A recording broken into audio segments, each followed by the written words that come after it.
It was very frightening, but I was consoled by what this girl told me. And I asked Miss McInerney again. She said, yes, there were more shot this morning. Well, for months afterwards, I always woke at that hour, and I've never forgotten those volleys. Never.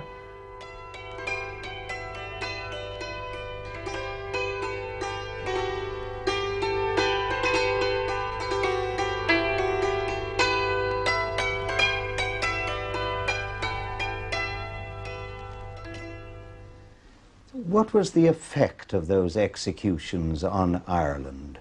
What was the effect on the people who jeered at you a week or so before? Well, the people generally in the country had been weaned away from the idea of using physical force because physical force had failed in the past. And the leaders of the time, that's the late John Redmond, Lord Reston, had persuaded the people that he would, and Parnell, of course, before him, had persuaded the people to give them a chance and see what they could get by constitutional means. And people had turned their minds away from fighting. But this brought, Easter week and the executions brought them completely back into the physical force field. And unified Ireland. And unified Ireland. Edmund Burke, Irish Protestant, commented on the new laws that England inflicted on Ireland, quote, "It is a machine of wise and elaborate contrivance, and as well fitted for the oppression, impoverishment, and degradation of a people, and the debasement in them of human nature itself, as ever proceeded from the perverted ingenuity of man." Thomas Grattan, Irish Protestant, in the year 1782. "We cannot give the people of Ireland a common faith, but we can give them a common interest. So long as we exclude Catholics from natural liberty and the common rights of men, we are not a people. We may triumph over them, but one day other nations will triumph over us." Wolfe Tone, Irish Protestant, in the year 1798. "My principle is to subvert the tyranny of our execrable government, to break the connection with England, the never-failing source of all our political evils, and to assert the independence of my country, to unite the whole people of Ireland, and to substitute the common name of Irishman in place of the denomination of Protestant, Catholic, and Dissenter." The rank and file of the Easter Rebellion were, ironically, shipped to Frongoch prison camp in my Celtic country, Wales. General Sweeney was there. We set up our own university there, both educational and revolutionary. And from that camp came the hardcore of the subsequent guerrilla war in Ireland. Who was organising that at Frongoch, would you say? Well, Collins was there. He was very active, but he had, at the same time, he had quite a number of others who were equally as active. All the IRB men, of course, were active there. Irish Republican Brotherhood. Yes. And we had quite a good time there among ourselves.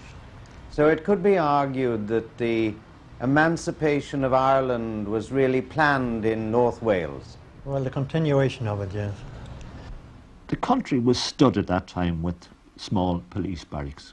Every few miles there was a police and a Royal Irish Constabulary barracks.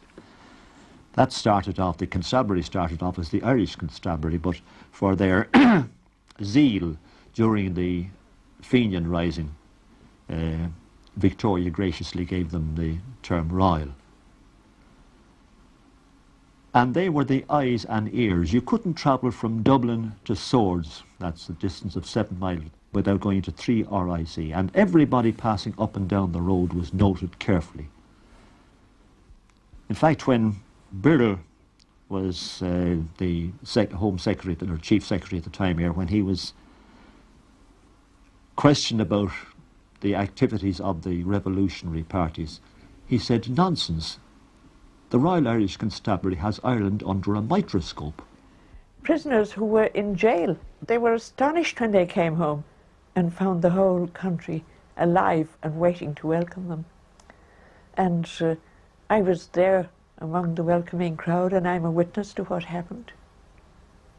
It was marvellous to have them home, and it was just supremely extraordinary experience to have the country ready to make them welcome. Amongst those who returned from imprisonment in Britain was the new Irish leader, Michael Collins. He quickly became the beloved of Ireland, and he inspired the people to fight again. Farmers and clerks versus the British imperial troops and, of course, the notorious Black and Tans.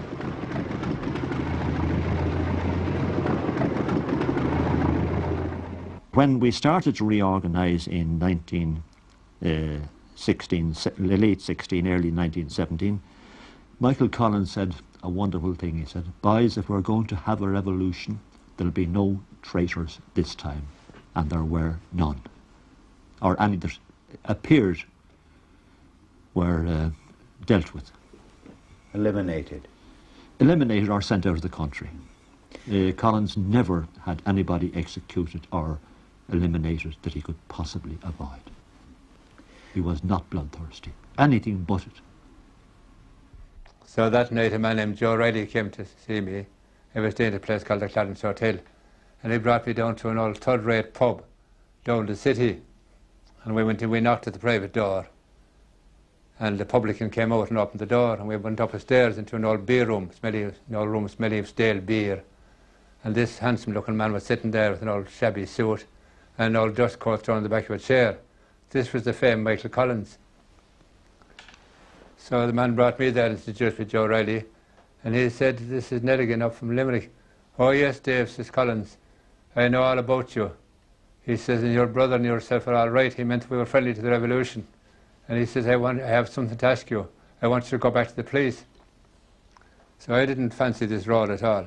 So I said to Mr. Collins, "I'll do anything rather than go back to that bloody place, back to Dublin Castle.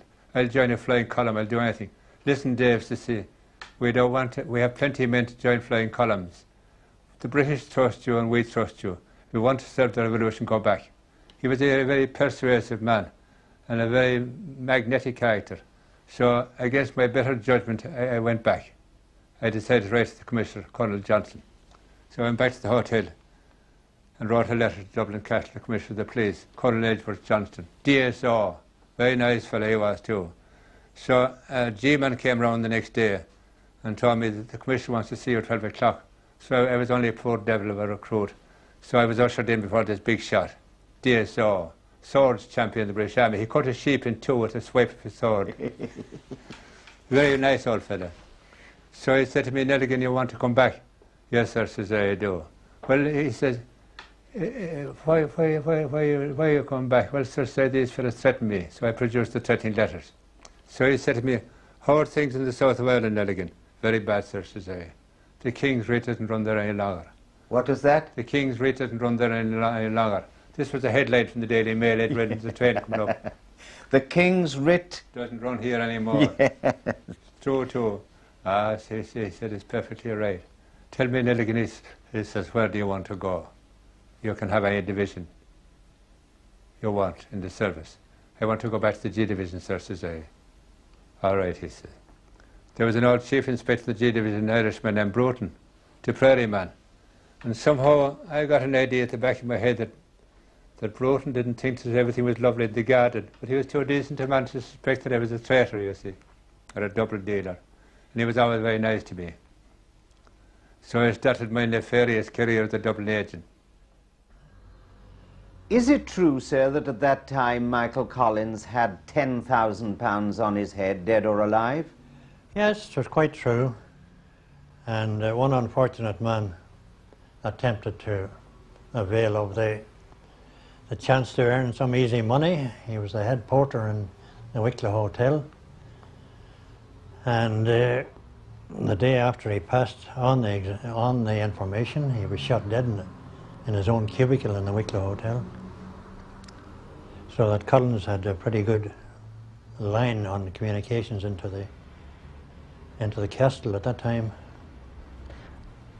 Apart from the fear of getting shot if you did name him, he was a much loved man. Oh yes, everybody who ever came in contact with him had a great regard for him and would follow him anywhere. He was a man who was prepared to never to send anybody to do something that he wouldn't do himself. Perhaps the most distinguished Irish leader in the field was Commandant General Tom Barry, at that time 21 years old. Well, every man that was allowed onto the column was selected. And you had good calibre there. You had a fine lot of good, decent Irishmen. You had a lot of brave men there amongst them. And I would say that at least 9 out of 10 of them were prepared to give their life, even though they felt that it would end like all our struggles in disaster, but they were going to make the British pay once it started. And I was very, very lucky in the calibre of the men that came under my command. And I made it clear to every man that joined the column, that volunteered for the column, that they'd have to live hard, they'd have to eat when we could get it, they'd have to travel far and fast, they'd have to sleep where they could find it in a hay barn or in a field. And they weren't to come on unless they accepted that position. And above all, they had to accept the discipline of me, the column commander, and my section commander. And I must say I never had the slightest bit of trouble with one of them. They're all dead now, nearly. But they were men you could be proud of.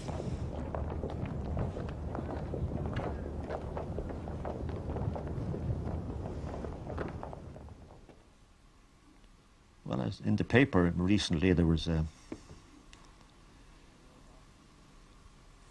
4 articles written about an episode that's called an unsolved murder, and it was simply and solely a raid for arms, and the man that was raided for arms happened to be, we didn't know, a British spy, and I never saw a bigger man in my life.